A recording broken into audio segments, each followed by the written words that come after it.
la mise en place d'un nouveau dispositif de contrôle des ressortissants étrangers qui viennent ou là, qui veulent voyager, qui voyagent en Algérie, qui rentrent sur le territoire algérien. N'importe quel étranger, quand il rentre en Algérie avec un passeport et un visa, on leur demande de remplir une fiche de renseignement et on les oriente vers un poste de police, un commissariat. Et dans ce poste de police, dans ce commissariat, ils subissent une deuxième audition, une autre audition. Au départ, il est vrai que les témoignages que nous avons récoltés, c'était des Algériens mariés ou à des Marocaines ou à des Françaises d'origine marocaine. Nos investigations ont abouti à une conclusion selon laquelle ce dispositif viserait uniquement les Français d'origine marocaine ou les Franco-marocains ou les Marocains tout court. On leur pose des questions, est-ce qu'ils sont partis au Maroc, pas partis au Maroc, leurs relations, etc. etc. On va leur délivrer un PV, ils vont signer un PV ou ils vont signer quelque chose, un PV, ils vont signer un PV, et c'est comme ça qu'ils pourront quitter ensuite l'Algérie. Ils risquent d'être bloqués à la sortie du territoire algérien. Il risque d'être ralenti ou bloqué. Sur quelle base on auditionne un étranger ou une étrangère juste parce qu'il est étranger et étrangère? Si tu es d'origine marocaine, automatiquement tu passes par une enquête. Durant la fin d'année 2024, les autorités algériennes ont montré des signes de panique, des signes de stress. Franchement, ces autorités sont stressées, paniquées. Et ce climat de stress et de panique généralisé au sein du pouvoir algérien a généré des attitudes et des nouvelles politiques qui sont insensées. Alors, nous sommes en train de mener une enquête via Algérie Part.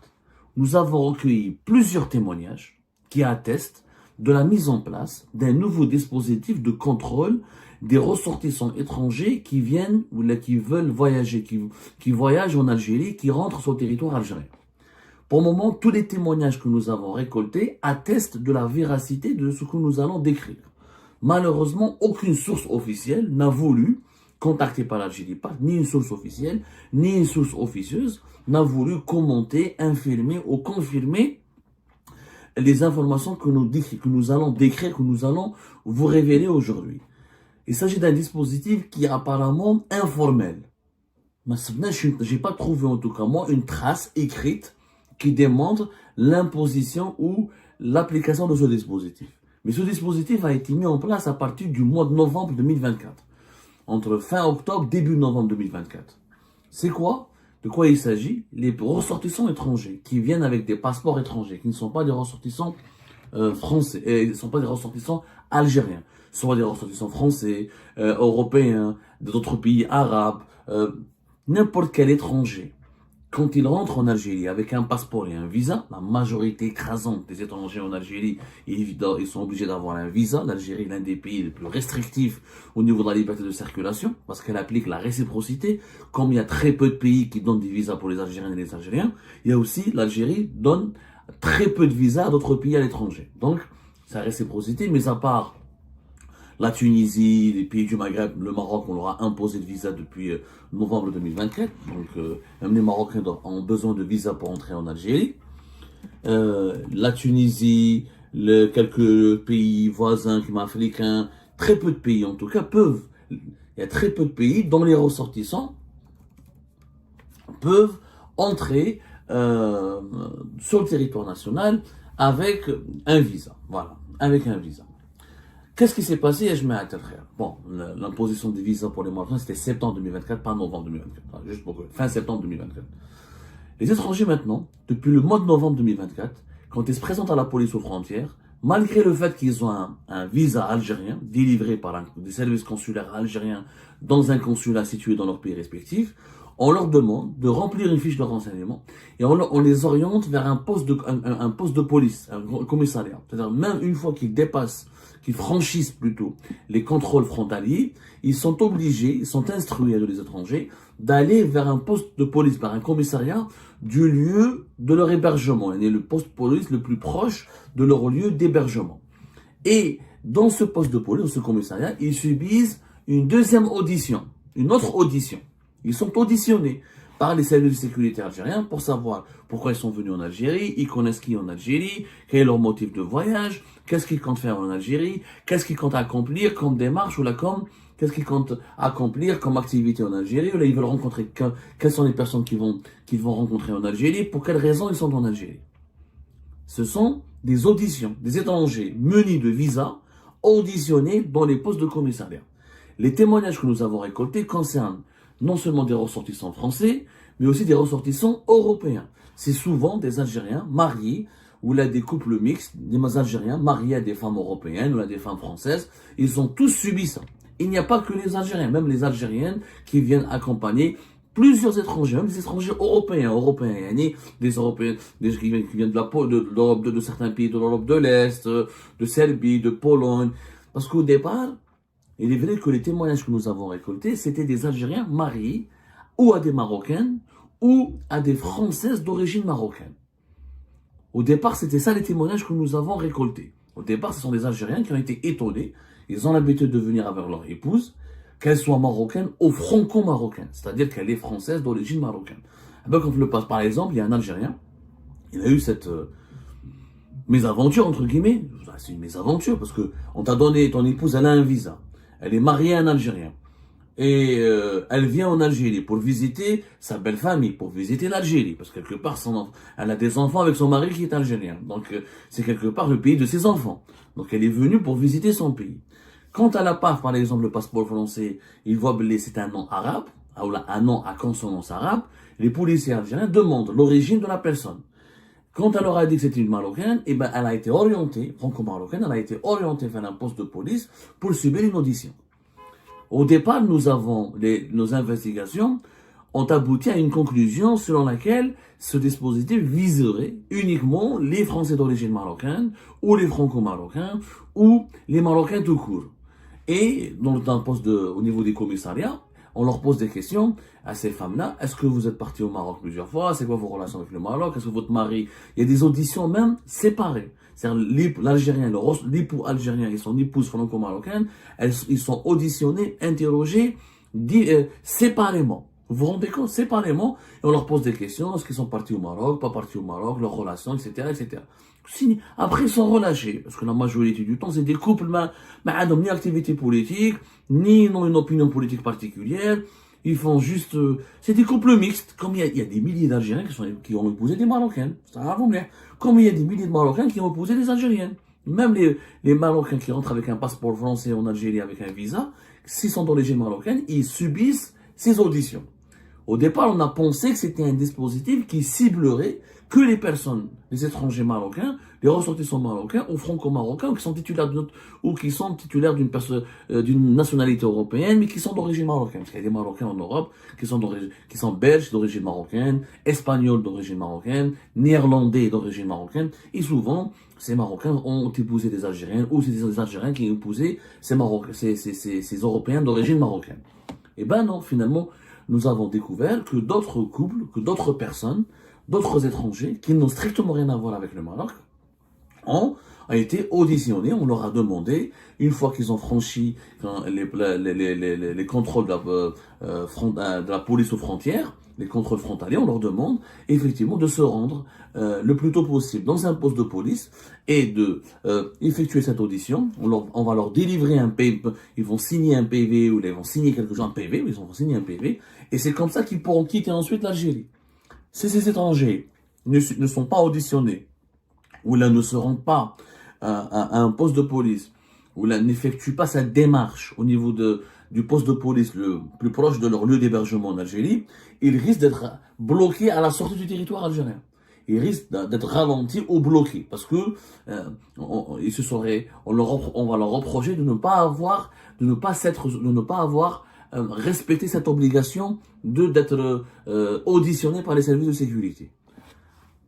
Il n'y a pas de texte formel, mais on n'a pas vu un texte formel où il y a un décret, où il y a une nouvelle loi, c'est une instruction sécuritaire. On n'a pas vu un nouveau texte, j'ai pas trouvé en tout cas à mon niveau. Là, c'est un décret non publiable, ou là, une loi qui est en cours de préparation, ou là, c'est des tests qui sont en train d'être effectués pour préparer une nouvelle loi. En tout cas, le dispositif est extrêmement bizarre, il met mal à l'aise les gens, il provoque un véritable malaise au sein des étrangers. Plusieurs étrangers, donc, si c'était à la tête du client, Al-Balek, les services de sécurité en Algérie, ben là, ils ont, malgré que le fait que cet étranger a un visa algérien, il a son comportement ou là son cas se soulève des soupçons, on l'oriente, on lui demande d'aller se rendre dans un poste de police pour une autre audition. Sauf que on a l'impression que c'est une mesure généralisée, qui se généralise. Les étrangers qui, depuis novembre, hein, ça a commencé depuis novembre 2024, pas avant. Avant, il n'y avait aucun témoin, il n'y avait aucune mésaventure. Les étrangers qui venaient en Algérie, qui sont très très peu, le nombre des étrangers en Algérie, on n'a même pas de chiffres très précis, mais c'est quelques milliers. Ça va pas bébé avec 50 000. Parce que la majorité des Algériens la majorité des étrangers qui, dans les statistiques en Algérie, la majorité des touristes étrangers qui viennent en Algérie, qui visitent l'Algérie, ce sont des binationaux, des Algériens établis à l'étranger. On les appelle les résidents à l'étranger. Je me fais un moment qui collecte par exemple 800 000 visiteurs étrangers ont été recensés du premier trimestre de l'année 2024. C'est la majorité, c'est des Algériens qui viennent de l'étranger. On a quand même 3 millions de personnes qui font le va-et-vient régulièrement entre l'Algérie et la France, par exemple. Ils sont 95%, ce sont des Algériens. Ce sont des Algériens et des Algériennes. Parce qu'en Algérie, le calcul des touristes, il est complètement faussé. Par exemple, il y a 1 million de Tunisiens qui franchissent la frontière entre l'Algérie et la Tunisie. Eux, ils sont calculés comme des touristes. Alors, ce sont des commerçants. Ils viennent acheter des produits en Algérie. Ils viennent rendre c'est des familles mixtes. Ils viennent rendre visite mais ils viennent pas pour faire du tourisme. Ils louent pas des chambres d'hôtel. Ils dépensent pas leur argent dans des activités d'évasion. Le touriste, c'est quoi? Le touriste, c'est celui qui vient, dépenser son argent pour découvrir le pays, pour visiter le pays, pour utiliser les infrastructures hôtelières ou la touristique du pays, pour faire de l'évasion, pour faire de la détente, du divertissement. Ces gens-là ne viennent pas pour faire du divertissement. Donc, dans le compte, ce sont quelques milliers. C'est quelques milliers d'étrangers. Même pas 100 000, à tout casser, franchement, à tout casser. Et c'est souvent des étrangers qui sont aussi mariés à des Algériennes ou des Algériens, ou qui viennent en Algérie pour retrouver leurs amis, ou là, parce qu'ils ont des liens de parenté avec l'Algérie, ou là, des travailleurs étrangers, ou quelques touristes étrangers, ça existe. On n'a pas les chiffres avec exactitude, parce que malheureusement, les critères pour classer les touristes étrangers en Algérie sont faux. Sont complètement des critères faux. En Algérie, on comptabilise comme touriste toute entrée sur le territoire national. Or, une entrée sur le territoire national ne signifie pas qu'on est touriste pour autant. Un étranger qui vient travailler, un Chinois qui vient travailler dans un chantier de BTP, ou là, un Sri Lankais, ou là, un Indien qui vient travailler dans un chantier pour une entreprise étrangère, c'est pas un touriste, c'est un travailleur. Le touriste, c'est celui qui loue une chambre d'hôtel, qui loue un Airbnb, un appartement, qui vient visiter les vestiges, il y a les sites naturels, les paysages de l'Algérie. Donc, les statistiques officielles du gouvernement algérien ne sont pas fiables là-dessus, ne sont pas fiables.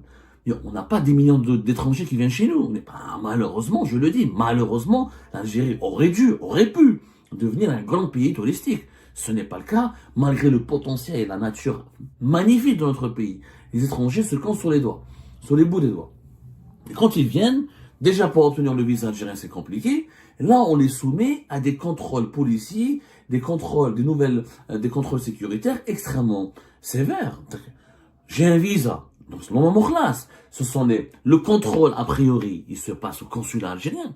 Les consulats algériens, ils ont des bureaux de sécurité, il y a des services secrets. Normalement, c'est là où ils vont étudier les dossiers, ils demandent des pièces justificatives. C'est là où l'identité, ou la personnalité du visiteur étranger est étudiée et passée au crible. Ensuite, quand il vient au pays, qu'il y a les postes frontaliers, la police aux frontières, elle contrôle, elle pose des questions. Mais, non seulement il faut un visa, contrôle au poste à la part, au niveau des aéroports ou la déport. Ensuite, les étrangers sont soumis à des auditions dans les commissariats. Oh! C'est-à-dire l'étranger, il est harcelé, c'est de la persécution. 3 contrôles, 3 démarches pour venir en Algérie. Même ni les États-Unis, ni la Chine, même les grands pays qui craignent pour leur sécurité et qui accueillent des millions d'étrangers ne font pas ce genre de démarches. Normalement, les contrôles se passent à l'aéroport. Une fois classe, j'ai traversé la police aux frontières, j'ai accompli les démarches, il n'y a pas rien à signaler, je ne peux pas trop emmerder. Sauf si l'étranger commet une infraction. Bien sûr, si l'étranger commet une infraction, bien sûr, les services de sécurité, les policiers algériens ont le droit de l'interpeller, de le convoquer, de l'auditionner. Mais à partir du moment où il n'y a pas d'infraction, sur quelle base on auditionne un étranger ou une étrangère juste parce qu'il est étranger et étrangère? T'es auditionné, sans infraction. Parce qu'il n'y a pas d'infraction, il a le visa. Ce n'est pas une entrée clandestine sur le territoire national. Il n'y a aucune infraction. Juste parce que tu es étranger, parce que tu as un passeport étranger, parce que tu as un visa, tu es rentré en étant muni d'un visa. Alors, si tu es d'origine marocaine, automatiquement, tu passes par une enquête. Mais je trouve ça scandaleux. Je trouve ça scandaleux que les Français d'origine marocaine, ou que les étrangers d'origine marocaine, ou que les ressortissants marocains soient soumis à des enquêtes policières sans aucune justification sécuritaire. Tous les Marocains ne sont pas des espions, tous les Marocains ne sont pas des terroristes, ça n'a aucun sens. Mais bon, le Maroc, il y a une susceptibilité avec le Maroc, on a une animosité, c'est notre ennemi, c'est l'ennemi du régime algérien, pour eux c'est l'ennemi absolu, c'est le danger absolu, donc des ressortissants marocains sont contrôlés. Mais il n'y a pas que les ressortissants marocains. Des ressortissants français, des ressortissants de l'Europe de l'Est, asiatiques, ils sont soumis à ces nouveaux contrôles. Ils sont auditionnés une deuxième fois. Après la police aux frontières, ils sont soumis à l'obligation de se présenter pour une deuxième audition au niveau du commissariat ou des brigades de gendarmerie les plus proches de leur lieu d'hébergement.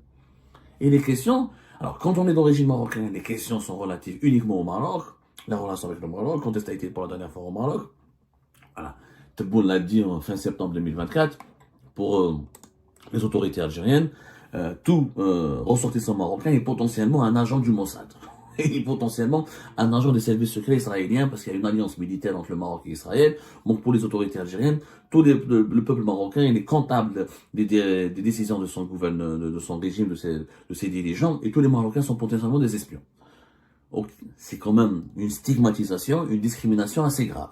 Alors que les Algériens et les Algériennes, quand ils partent au Maroc, sont mieux accueillis, il n'y a aucune enquête, aucune... pour le moment, j'ai demandé à beaucoup d'Algériens qui partent au Maroc, tout se passe le plus normalement du monde, il n'y a pas eu un traitement discriminatoire. Pour le moment, en tout cas. Pourvu que ça dure. Maintenant, ce dispositif ne vise pas seulement les Marocains et les Marocaines, ou les étrangers d'origine marocaine, ou les étrangers contaminés avec le Maroc. Il vise aussi tous les étrangers qui viennent au pays.